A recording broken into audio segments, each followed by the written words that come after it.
নমস্কার বন্ধুরা, টুম্পাস কিচেনে সবাইকে স্বাগত। এখনকার দিনে টক দইয়ের প্রচলনটা একটু বেশি, সে খাওয়ার কাজেই হোক রূপচর্চার কাজেই হোক। চলুন খুব সহজে বাড়িতে কিভাবে টক দই বানানো যায় দেখে নিই। দইটা একদম পারফেক্ট হবে, একটুও জল কাটবে না।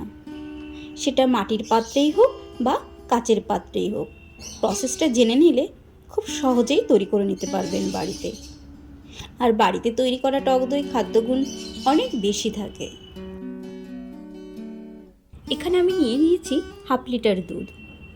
দুধটাকে কন্টিনিউ নাড়াতে হবে, খেয়াল রাখতে হবে যাতে ওপরে সর জমে না যায়।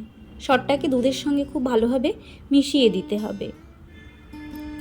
দুধটাকে আমরা 6-7 মিনিট জাল দিয়ে নেব।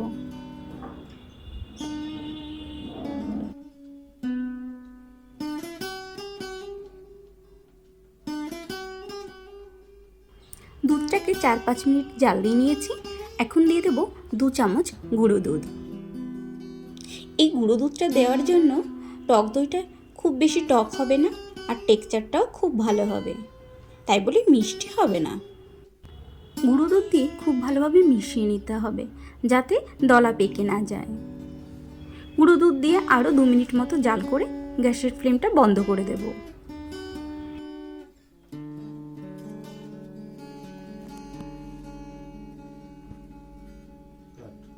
নিয়ে নিয়েছি টক দই।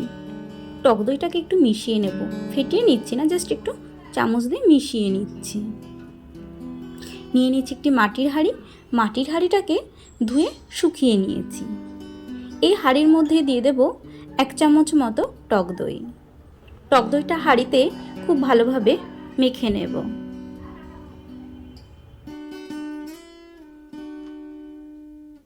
হাত দিয়ে মাখলে খুব ভালোভাবে হাঁড়ির ভেতরে সব জায়গায় মাখানো হবে, তাই আমি হাত দিয়ে মেখে নিলাম। নিয়ে নিয়েছি একটি কাচের গ্লাস।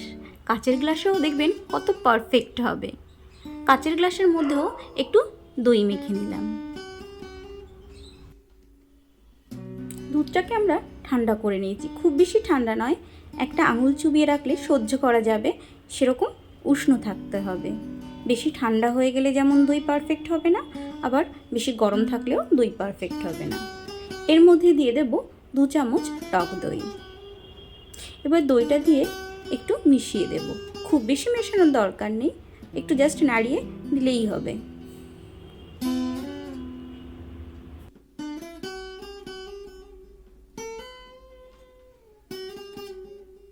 এই দই মাখানো হাঁড়িতেই ঢেলে দেব দুধ।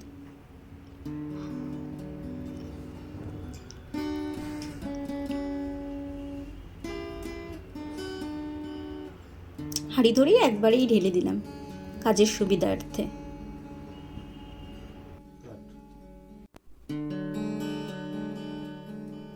একটি প্লেট দিয়ে মুখটা ঢেকে দিলাম। বাকি দুধটা কাচের গ্লাসে ঢেলে দেব।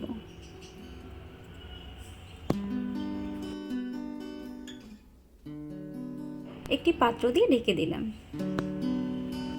পাত্র দুটিকে একটু উষ্ণ জায়গায় রেখে দিতে হবে। 8 ঘন্টা পর আমার দই ঠিক এরকমই হয়েছে, একদম পারফেক্ট দই।